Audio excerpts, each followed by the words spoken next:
Trevor Lawrence makes some of the most amazing plays you'll ever see. This is 3rd and 5 against the Indianapolis Colts. The Colts defense is showing a double A gap blitz with 2 linebackers standing between their defensive tackles. Lawrence is expecting at least 5 defenders to come after him at the snap, possibly all 6. But not only that, the slot cornerback also has to be factored in as a potential blitzer because of his initial positioning. It's an aggressive, intimidating front. By the time Lawrence catches the snap, the Colts have dropped into a standard 4-man rush. The quarterback has to completely adjust his expectations in less than a second. Lawrence looks wide to the left while both linebackers drop into zones over the middle. Despite the defense not blitzing, they get pressure quickly through the middle of the pocket. The quarterback is forced to begin his throwing motion early with a defender immediately in his line of vision. This is the wider view of the moment just before Lawrence begins his throwing motion. This is the moment he makes his decision. The quarterback is reading the cornerback outside. He wants to figure out if that defender is going to stay in an underneath zone to play cover 2 or if he's going to drop deeper into a cover 3 outside zone. That cornerback stays underneath, so Lawrence's corner route from the slot is an option in behind him. He still has to time this throw and drop it perfectly into the closing gap between the safety and the cornerback. Lawrence was helped by the safety being too far inside and showing bad eye discipline, but it's still an incredibly difficult throw to make, especially when you consider the hit he had to take just to get the ball out. That play had everything: a tough mental ask before and after the snap, a throw that requires elite arm talent and anticipation, and the toughness to stand in strong against heavy pressure. It's plays such as that one that highlights Lawrence's generational skill set and potential upside. Here's another one. When Lawrence hits the top of his drop against the Tennessee Titans on this play from week 18, his eyes go to the middle of the field where he has a curl route with a crossing route working over the top of it. He's not going to throw the ball there, but him opening his eyes to this spot is critical. That's because the safety to the bottom of the screen is drawn forward and inside, so he's in position to take out the crossing receiver. That opens a space in behind him for Calvin Ridley. The shot play to Ridley is there, but Lawrence needs a beat longer in the pocket to let the route develop. He can't stay where he is because the right side defensive tackle has crossed the face of his left guard. Lawrence brilliantly climbs through the pocket at an angle to recreate leverage for his beaten blocker and find space to throw from. But critically, his weight is all going to the left now when he's releasing the ball to his right. He's throwing away from his own momentum without his feet set properly beneath him. This ball still travels close to 55 yards in the air and hits the receiver in stride.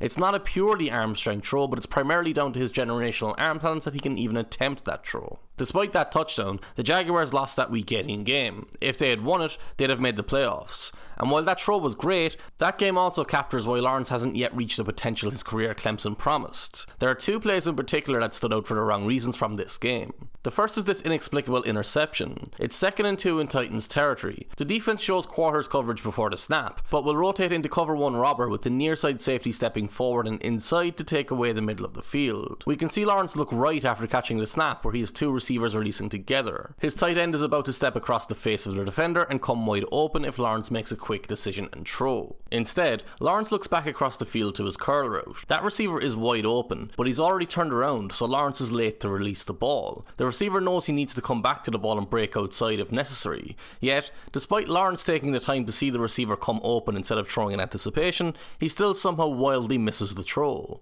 The end zone angle shows us that Lawrence had a completely clean pocket. It's not like pressure disrupted his throwing motion and caused the miss. The second play from this game is 4th and 5. Lawrence won't miss the throw this time. In fact, he'll hit his receiver in stride. The Jaguars use a receiver in motion at the snap to tip off the coverage. When the cornerback chases the receiver across the screen, Lawrence anticipates man coverage. And with both safeties deep, the defense is suggesting they're going to play cover 2 man. Lawrence is smart enough to know he wants to work the middle of the field in response to that. He got the pre-snap read right here, but his eyes go to the near side safety. While that is happening, the opposite safety swaps assignments with the cornerback. When the receiver releases underneath the tight end, the safety to that side shoots forward instantly. Lawrence thinks he has a wide open drag route for the first down, but he's actually just played right into the hands of the defense, throwing into the coverage for the stop on 4th down. The end zone angle again confirms that the pass rush wasn't a factor, and Lawrence should even have seen the safety in his line of vision when he looks for his receiver. It's a completely self-inflicted failure where only the quarterback is at fault.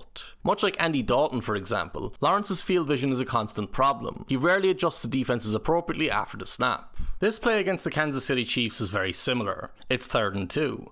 The Jaguars are running a variation of mesh with 2 running backs releasing into opposite flats. Mesh is designed to have receivers running across each other at the same level of the defense to cause confusion. The secondary are supposed to lose a receiver inside the chaos. The Chiefs play man coverage and swap assignments expertly at the snap to take away Lawrence's immediate options and avoid any confusion. While Lawrence doesn't have a great option, and he ultimately picks the worst one possible by setting his running back up to be demolished, it's important to remember who this quarterback is. He hasn't insane levels of physical ability. His instinct shouldn't be to rush the throw to a covered receiver short of the first down line, especially when the blitz wasn't close to getting home. Some quarterbacks default to the check down or safe throw and earn a reputation for that. Lawrence doesn't default to checking the ball down, he just misreads coverages far too often.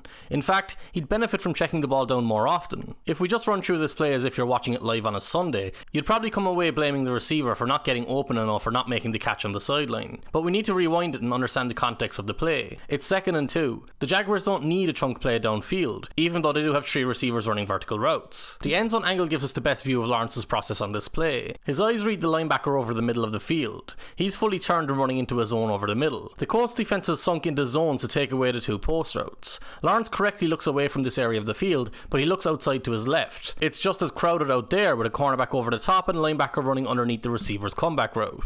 Lawrence is trying to throw the ball into an impossible window. At the same time, his running back is wide open underneath for the uncontested first down. These are the decisions that create an inefficient offense. They make it look like things aren't designed properly or the supporting cast isn't good enough, when it's actually the quarterback not executing plays properly. Lawrence probably has a firm understanding of the X's and O's of where to go with the ball based on what the defense does and what the play his offense has called.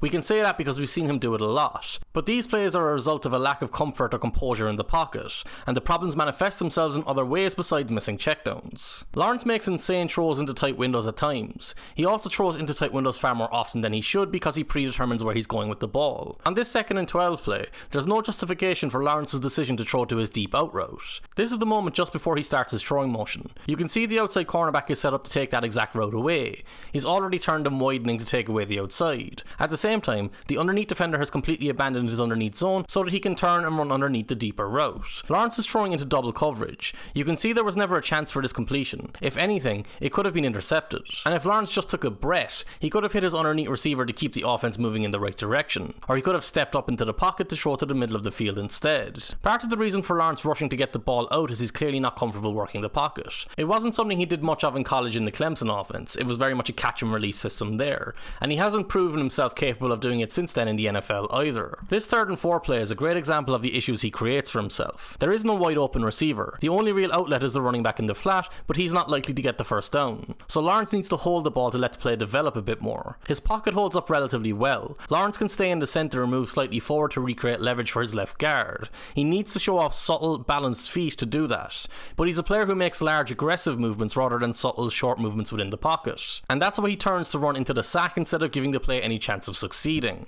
This time it's 3rd and 8 against the New Orleans Saints. Lawrence hits the top of his drop unopposed. He wants the out route at the first down line, but the outside cornerback sits on it, so he has to hold the ball. Lawrence is very much a one read and run quarterback, and that's exactly what he does here. He has no shot of ever getting close to the first down line by doing this. Having all the athleticism in the world isn't that valuable as a quarterback if you don't have any ability to hang in the pocket for a second phase play. Any extended plays Lawrence makes come after he is broken from the pocket and run into the flat. It will always limit the upside of the offense as a whole, no matter how talented the Jaguars supporting cast becomes and no matter what scheme they try to implement. Lawrence's discomfort in the pocket also makes him prone to a more reckless style of play. He threw 14 interceptions last season, and while a couple of them weren't his fault, there were too many egregiously bad decisions or misses that should have been easily avoided. He's not a rookie anymore. These were plays he was making during his 3rd season in the league. Now, Lawrence obviously isn't Blake Bortles. He's not one of the worst starting quarterbacks in the league. His physical talent and penchant for the spectacular wins out often, and the upside is definitely still there if you reframe him as an athlete and embrace that side of his skill set. The New Orleans Saints show cover 2 on this 2nd and 10,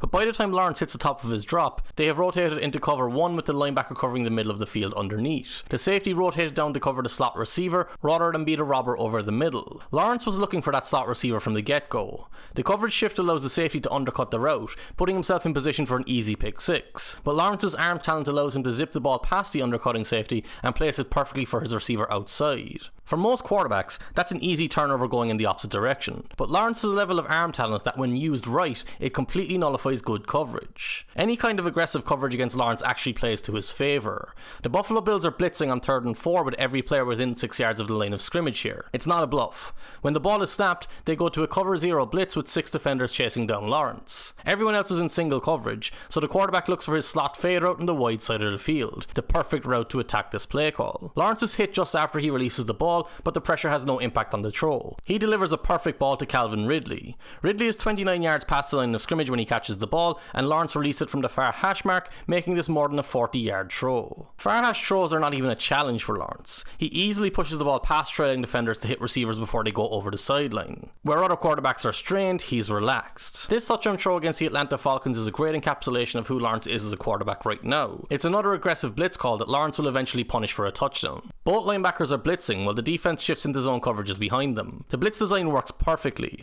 Lawrence is a free rusher in his face immediately. He can't possibly know it yet, but his streaking receiver outside is wide open for the touchdown already. Lawrence could beat the blitz by lofting this ball downfield now for the touchdown, but for all he knows the deep safety is sprinting across the field to intercept it, so he doesn't. He holds the ball instead.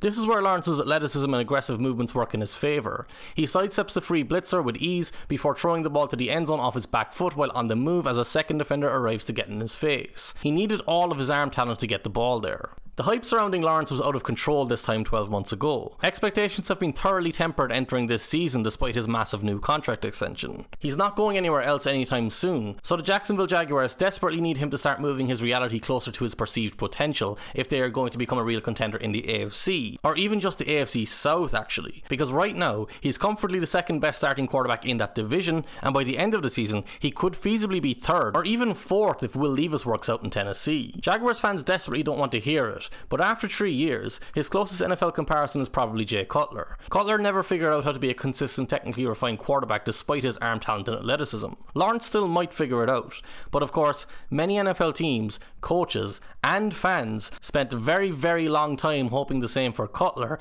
and that definitely didn't work out.